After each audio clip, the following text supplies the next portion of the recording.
నేను నాకొక్కదానికే చేసుకుంటున్న ఉప్మా చూసారా. ఒక్కరికైనా సరే టిఫిన్ చేసుకోవాలంటే కష్టమే.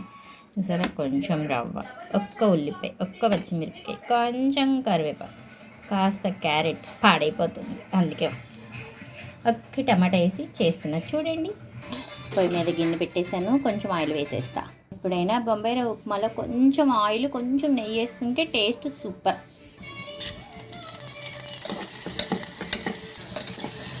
ఒక క్యారెట్,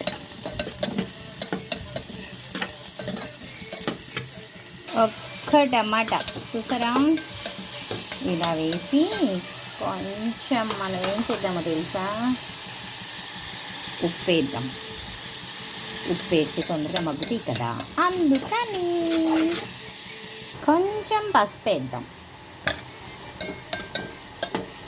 కమ్మని వాసన, మంచి కలరు కావాలంటే మనం పసుపు వేయాలి కదా. చూడండి, ఒక్కరికైనా ఇద్దరికైనా వంటే కదా, చేసుకోవాలి. ఉప్మాలకు పోయటానికి వేడి నీళ్ళు పెట్టేసా పక్కన, ఫాస్ట్గా అయిపోవాలి కదా, అందుకని. చూస్తున్నారా, ఇలా చక్కగా మగ్గిపోయింది. ఇప్పుడు రవ్వ వేస్తున్నా. ఇలా రవ్వ వేసి వీటికి వేసి మగ్గబెడుతున్నా. చూడండి, చూస్తున్నారా, ఇలా రవ్వ చక్కగా మగ్గిపోయింది. ఇప్పుడు మనము పక్కన పొయ్యి మీద తెరులుతున్న నీళ్ళని తీసి ఈ రవ్వలో పోసేద్దాం. చూస్తున్నారా, ఇలా చక్కగా రవ్వ కూడా మన క్యారెట్ టమాటా ముక్కలతో పాటు మగ్గిపోయింది. ఇప్పుడు దీన్ని చక్కగా నిదానంగా సిమ్లో ఉడకబెడదాం. చూస్తున్నారా, మనము నీళ్లు మరగపెట్టి రవ్వ వేస్తే ఉండలు కట్టుద్దండి.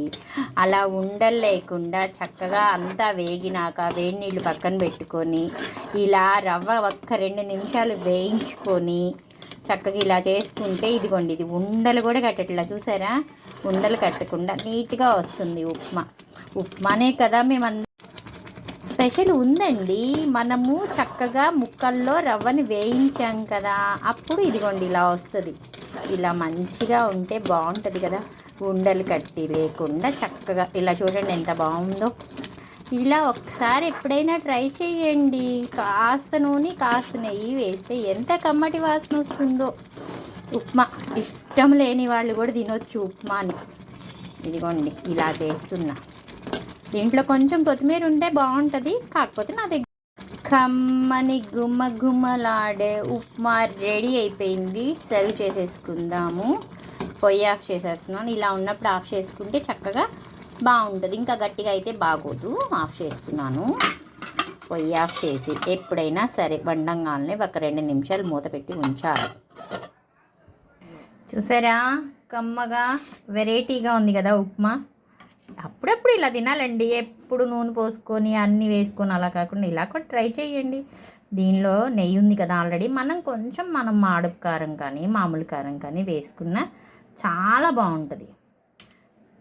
నేనైతే ఇలా కారం వేసుకొని తింటా. కొంచెం చూడండి, కారం వేసుకుంటే దాంట్లో ఆల్రెడీ నెయ్యి ఉంది కాబట్టి మనం కారం వేసుకుంటే ఇంకా బాగుంటుంది. చూడండి ఎంత కమ్మటి వాసన వస్తుందో తెలుసా. నా ఉప్మా నేనైతే ఇలా చేసా. మీరు ఎలా చేస్తారో నాకు ఒక చిన్న కామెంట్ పెట్టండి. ఇలా నచ్చితే ఒకసారి ట్రై చేయండి.